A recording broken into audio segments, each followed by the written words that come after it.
I'm a parent coach, and one of the most frequent questions that I get from parents is, how do I teach my child about money? Now, there's a couple different ways to answer that question, but today I want to talk about the best way that I know of to teach your kids about money, and it involves piggy banks.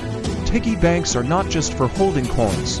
They can actually be a great teaching tool if you use them correctly. Now, piggy banks work best when you have multiple of them. So what I would recommend is that you go to the store, get a variety of different piggy banks, and then at the top of each piggy bank, write down a different category.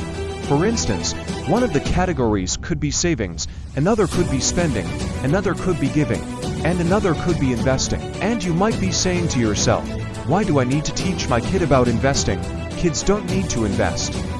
Well, the reality is the sooner that they start learning about investing, the better off they're going to be in life. So here's how this works. Every time your child gets a monetary gift for his or her birthday, or for Christmas, or just because, that money needs to be divided into 4 equal parts. And then each of those 4 parts go into one of the piggy banks. Now, if it's odd amount, you just do the best you can. You know, maybe one of them will have an extra $1 or 2 in it. It doesn't need to be perfect.